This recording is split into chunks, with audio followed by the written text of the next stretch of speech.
नमस्कार दोस्तों, मैं राजेश अग्रवाल अपने मैथोलॉजिकल चैनल के एक नए एपिसोड में। फ्रेंड्स, मैं आज आपको लॉर्ड शिवा और उनकी फैमिली के बारे में कुछ फैक्ट्स बताना चाहूँगा। लॉर्ड शिवा के पत्नी पार्वती और उससे पहले उनकी पत्नी का नाम सती था। इनके दो पुत्र थे, एक गणेश और एक कार्तिकेय। कार्तिकेय बड़े थे और गणेश छोटे पुत्र थे। शिव और पार्वती की मैरिज से पहले शिव जी के विवाह सती से हुआ था और सती जो है वो राजा दक्ष प्रजापति की पुत्री थी। सती की बहुत सारी बहनें थीं और राजा दक्ष ने तो शिव जी से उनका विवाह ये सोच कर करा ही था कि सबसे सुयोग्य वर वही हैं, परंतु शादी के बाद शिव जी का जो है कुछ फाइट्स हो गई थी, विरोध हो गया था अपने ससुर जी के साथ। तो इसीलिए ससुर जो थे वो इनको जो है उपेक्षा करते थे। तो एक दिन में सती ने देखा कि उनके कैलाश पर्वत के ऊपर से बहुत सारे विमान जो है कंखल की तरफ, इनके मायके की तरफ जा रहे हैं। तो उन्होंने शिव जी से पूछा कि ये क्या सारे देवता उस तरफ क्यों जा रहे हैं। तो शिव जी ने बताया कि उनके पिता ने एक यज्ञ का आयोजन किया है और उसमें शिव जी को और सती को नहीं बुलाया है। तो सती इस बात पर बहुत दुखी हुई। उसने शिव जी से कहा कि क्या, क्योंकि है तो वो मेरे पिता ही और मेरी बहनें भी आई होंगी, तो आप मेरे को अनुमति दें तो क्या मैं वो यज्ञ को अटेंड कर लूँ।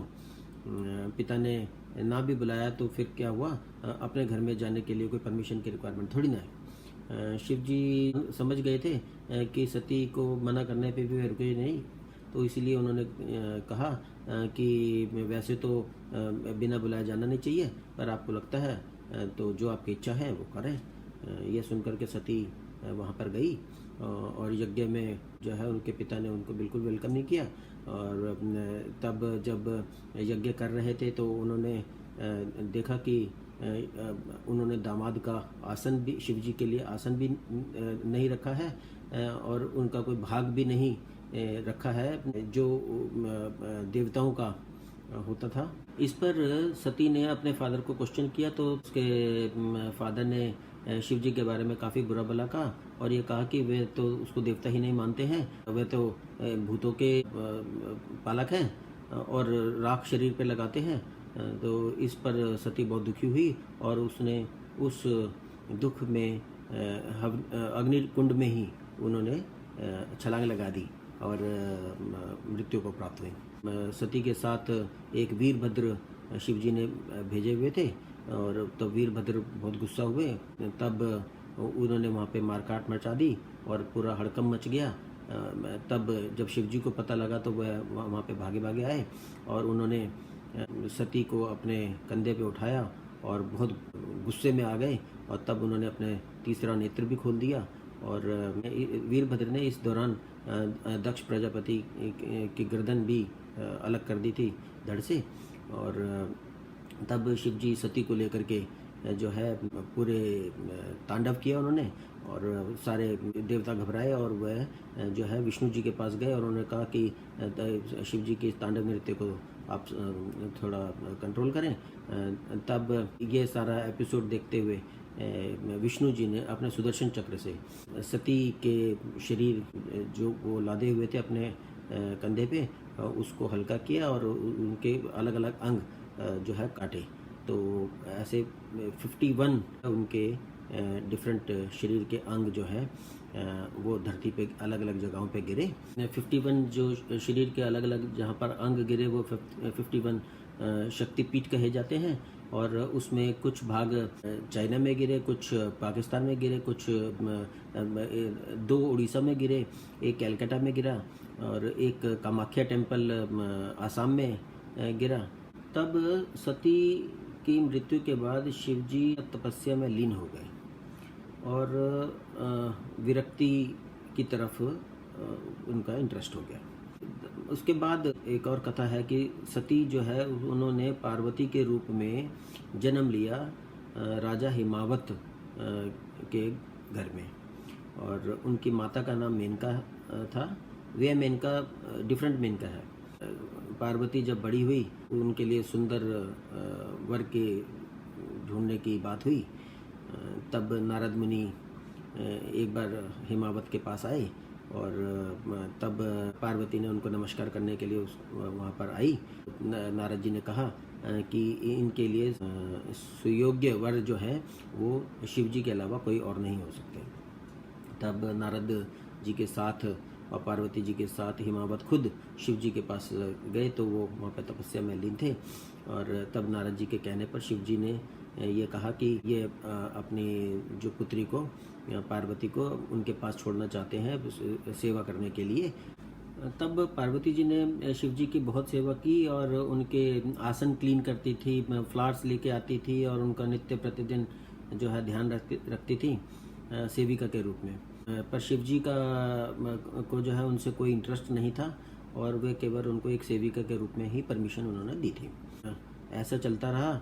तब जो है कामदेव और रति को रिक्वेस्ट किया गया कि जी शिव जी के मन में कुछ इंटरेस्ट पैदा किया जाए। तब जब एक बार पार्वती जी फ्लावर्स ऑफर कर रही थी शिव जी को, तो कामदेव ने छुप करके वहाँ से उनको अपना एक लव का एरो जो है शिव जी को मारा।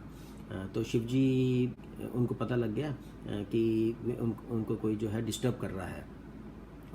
तब वे बहुत क्रोधित हुए और उन्होंने अपना तीसरा नेत्र खोल दिया और उससे जो है कामदेव जी को भस्म कर दिया। तब रति जो है बहुत दुखी हुई और बहुत रोई कल्पी। तब देवताओं ने उसको रति को ये कहा कि आप चिंता नहीं करें, ये आप कामदेव जो है दोबारा से जीवित हो जाएंगे जब शिव जी का पार्वती से विवाह हो जाएगा। पर शिव जी तो पार्वती से अभी विवाह करने के मूड में नहीं थे और तब रति ने पार्वती जी को दुखी होकर यह श्राप दिया कि मेरे हस्बैंड की जो है मृत्यु का कारण पार्वती जी हैं, इसलिए उन्हें पार्वती को ये श्राप दिया कि उनको जो है शिव जी के साथ कभी कोई पुत्र की प्राप्ति नहीं होगी। अब पार्वती जी वहाँ से उसके बाद तपस्या में लीन हो गई और जो है उन्होंने कठोर तपस्या करी एक पैर पे खड़े होकर के वहाँ पे नदी में। तब जो है शिव जी प्रसन्न हुए और फिर भी वे जो है अपना रूप बदल करके पार्वती जी के पास गए और कहा कि जी तुम इससे विवाह करना चाहती हैं, वह तो बिल्कुल इस योग्य नहीं है और आप जो है ऐसा क्यों कर रही हैं। तब पार्वती बहुत क्रोधित हुई और उन्होंने उसको जो है बहुत बुरा भला कहा। तब शिव जी अपने रूप में प्रकट हुए और पार्वती जी के साथ विवाह किया और एक्सेप्टेड हर एज हिज वाइफ। परंतु दोस्तों इससे पहले कार्तिकेय जी का जन्म हो चुका था सती के मरणोपरांत और पार्वती के विवाह से पहले। कार्तिकेय शिव जी और गंगा के पुत्र हैं। पार्वती से जो पुत्र हुए थे वे गणेश जी हुए थे और गणेश जी भी जो है वो पार्वती जी ने अपने खुद के बॉडी के उपटन से ही उनको जो है पैदा किया था। तो पार्वती जी के दोनों ही पुत्र नहीं हैं ट्रू सेंस में। यह सब रति के श्राप की वजह से था। दोस्तों इन बिटवीन में एक और इंटरेस्टिंग फैक्ट अपने से रिलेटेड बताऊं कि ये सब कहानियां जो है मैं जब हमारे बच्चे छोटे थे तब मेरे को शौक़ था, थोड़ा सुनाता था बच्चों को। तो स्कूल गोइंग थे तो रात को हम बेड टाइम स्टोरीज़ के टाइम पे सुनाता था। एक साइड में बेटा होता था, एक साइड में बिटिया होती थी और वाइफ भी होती थी। तो ये सोच करके कि अब इस कहानी को सुनते सुनते सो जाएंगे, परंतु जो है ये सब कथाएं सुन करके बच्चे तो और एक्टिवेट हो जाते थे और सोना तो नींद तो उनके दूर दूर तक भाग जाती थी। तब फिर ये डिसाइड हुआ कि ये जो कहानी जो है मेरे को बंद करनी पड़ी। परंतु मैं कहूँगा कि हमें अपने बच्चों को ये स्टोरीज़ सुनाते रहना चाहिए और उनको थोड़ा इस नॉलेज का भी गेन होना चाहिए जो हमारे पुराण में और ग्रंथों में लिखे हैं, क्योंकि ये स्कूल या कॉलेजेस में तो पढ़ाई नहीं जाती। और दोस्तों it's very blessing of the God families में हम रह रहे हैं। न्यूक्लियर फैमिली हालांकि हो गई हैं पर फिर भी हमें सुनानी चाहिए। बच्चों के लिए भी मैं कहूँगा कि they should be respectful and obedient to their parents.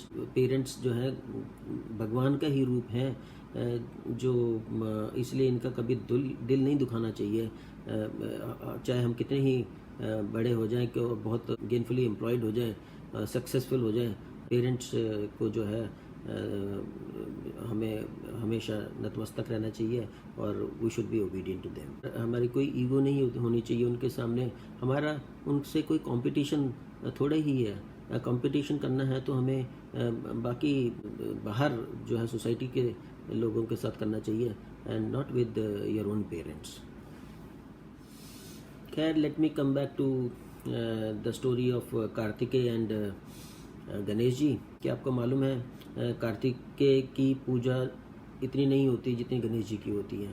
हालांकि गणेश जी जो है छोटे पुत्र हैं, फिर भी इसके पीछे भी एक कथा है। मैं वो आपको कथा सुनाता हूँ। पार्वती जी का गणेश जी के प्रति ज़्यादा स्नेह था। उनका उत्तराधिकारी कौन होगा, राज्याभिषेक किसका किया जाएगा, इसके लिए जो है बहस छिड़ गई। तब शिव जी ने कहा कि जो सारे विश्व का भ्रमण करके पहले आ जाएगा उसकी शादी भी कर दी जाएगी और उसका राज्याभिषेक भी कर दिया जाएगा। तब कार्तिकेय जो है, उनका पीकॉक वाहन है और उसके ऊपर चढ़ के और वो सारे विश्व का भ्रमण करने के लिए चले गए। इधर गणेश जी को जो है उनकी माता पार्वती ने कहा कि जी आप शिव जी के ही आसपास 3 चक्कर लगा लें। तब गणेश जी ने जो है शिव जी के आसपास 3 चक्कर लगा लिए और कहा कि मैंने अपने पिताजी के आसपास चक्कर लगा लिए, वही मेरे लिए एक विश्व है, तो मैं जो है पहले आ गया। इस पर उन्होंने कार्तिक के आने की वेट भी नहीं की और गणेश जी का राज्याभिषेक कर दिया और रिद्धि सिद्धि से उनकी शादी भी कर दी। रास्ते में कार्तिकेय को नारद जी मिले, तो नारद जी ने उनको रोका और उनको ये बात की सूचना दी कि वह क्यों भ्रमण खामखा में कर रहे हैं। वहाँ पर तो इस तरीके से गणेश जी जीत ही गए हैं पहले ही और उनका राज्याभिषेक भी हो गया। तब कार्तिकेय बहुत गुस्सा हुए और वह जो है आकर के उन्होंने अपनी माता को बहुत बुरा भला कहा और उन्होंने स्किन और फ्लैश अपना जो है पील ऑफ कर दिया पार्वती जी के सामने कि मेरा अगर कुछ कर्ज है तो मैं आपको वापस दे रहा हूँ। और उन्होंने ये श्राप भी दे दिया कि हैंसफोर्थ कोई भी लेडीज़ जो है मेरे दर्शन ना करें।